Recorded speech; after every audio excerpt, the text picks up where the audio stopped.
Okay, let's dive into this. Welcome to today's Explainer, where we're looking at something we all run into literally every single day, often without even realizing it. We're talking about the dark side of negotiation. Now, you know as well as I do, there is an incredibly thin, almost invisible line between guiding someone toward a mutually beneficial decision and, well, kind of pushing them into something they might really regret later. But why is that line so razor thin? Honestly, it essentially boils down to our biology. The cognitive shortcuts our brains evolved over millions of years just to survive in a crazy, fast-moving world? Yeah, those are the exact same pathways that skilled persuaders and negotiators use to influence us today.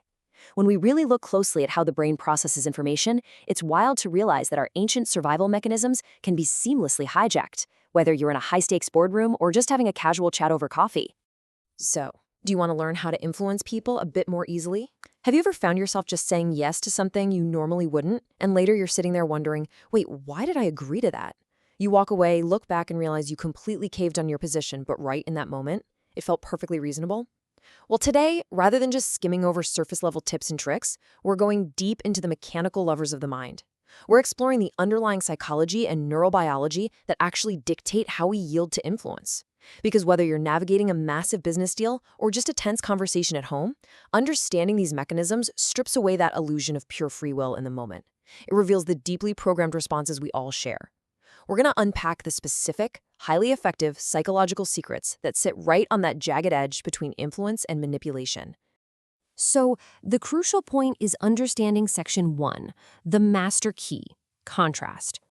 To really grasp this dark side of negotiation, we first need to understand the master key that unlocks human behavior.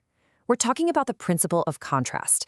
It's this incredibly powerful concept where our brains judge things by comparing them to what came right before, rather than looking at them in absolute terms. You see, from an evolutionary biological standpoint, measuring things in absolute terms just takes up way too much cognitive load and caloric energy. If our ancestors had to objectively analyze every single tiny detail of a threat or an opportunity from scratch, their brains would literally be exhausted.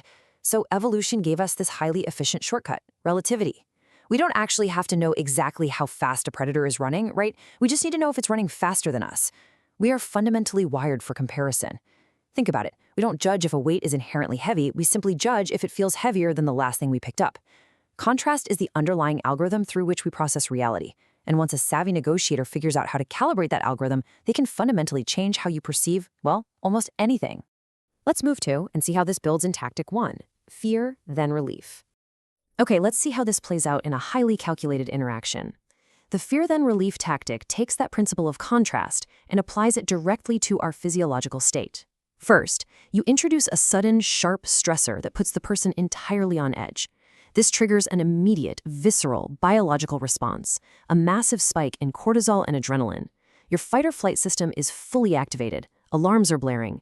Then, just as quickly, you remove the tension.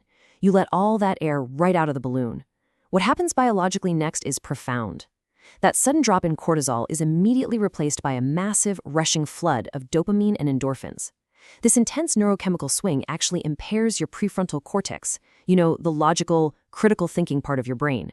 Your biological system becomes so hyper-focused on prioritizing that incredible feeling of relief that it completely bypasses rational scrutiny. It makes the target incredibly compliant and wide open to saying yes. It's essentially a carefully engineered physiological roller coaster. Consider how this feels in a real everyday scenario. Imagine your boss or your partner walking up to you right now and saying, "We need to talk." Just pause for a second. What happens in your body in that exact moment? Your stomach completely drops. Your heart rate accelerates. You immediately brace for impact. Are you getting fired? Did you mess something up entirely?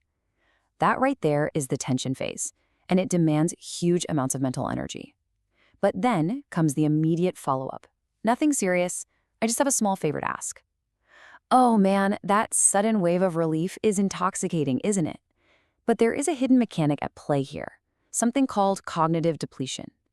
The massive spike in anxiety followed by that sudden drop literally exhausts your brain's defense mechanisms. The mental energy you just spent bracing for a catastrophic event leaves the door wide open for whatever that favor is. The contrast between your imagined disaster and a simple request makes the favor feel utterly insignificant, pretty much guaranteeing you'll enthusiastically agree.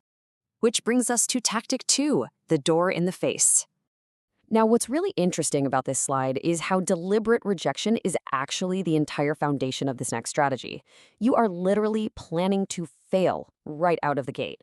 Look at the stark difference we've got here. It's like trying to hand someone a massive, unliftable boulder versus offering them a small, beautifully wrapped gift box. If you just walked up and offered the gift box out of nowhere, the reasonable request, the person might scrutinize it, question your motives, or, simply decline. But when you force them to compare it to the massive boulder first, the whole game changes entirely. That first, seemingly impossible big request exists solely to set a false anchor in the mind of the target. So let's break down exactly how this narrow social hack actually plays out. Step 1, you start with a massive request, something you know with absolute certainty they are going to reject. Step 2, they say no. They literally shut the door in your face. But you don't walk away. No, you move immediately to step 3.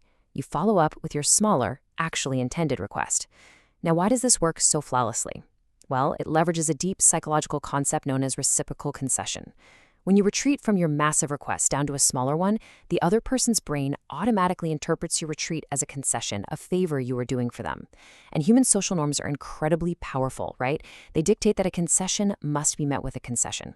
Since you back down, they feel this deep, almost involuntary social obligation to back down from their no and meet you in the middle, which of course means saying yes to the smaller ask. It only feels easier to accept because of that initial, brutal door in the face. Moving on to section 3, why our brains compare. Let's just pause here and really cement why these techniques successfully bypass our logic time and time again. And this brilliantly illustrates the difference between absolute terms versus comparison. Think about it like this. A computer or a robot processes absolute data. It measures the exact dimensions, the exact weight, the exact variables of an object or a request. Human beings, we absolutely do not. We process relative data. Context completely overrides objective reality in human negotiation. Something that seemed incredibly difficult, expensive, or stressful suddenly feels entirely acceptable solely because of what immediately preceded it. You aren't judging that small favor on its own objective merits, you're judging it against the phantom fear of getting fired. You aren't judging the reasonable request fairly, you're judging it against the impossible massive one. The objective truth of the request rarely matters at all, the comparative sequence is literally everything. Which brings us back to the core premise of this entire explainer. Manipulation or influence? How will you use this power? We've explored the biological shortcuts and the neurochemistry that shape human perception. Now that you intimately understand the mechanics of the fear-then-relief cycle and that powerful reciprocal concession embedded in the door-in-the-face technique, where do you draw the line? If you use these strategies knowing exactly how they manipulate neurochemistry and bypass logic, are you simply a savvy, effective negotiator, or are you crossing straight into the dark side? I want you to start actively observing your daily interactions. Watch closely for when people set up a carefully engineered comparison just before asking you for something. Because understanding these mechanics strips away the invisible strings, leaving you to navigate that incredibly thin line entirely on your own terms. Thanks for joining me on this explainer, and keep your eyes open out there.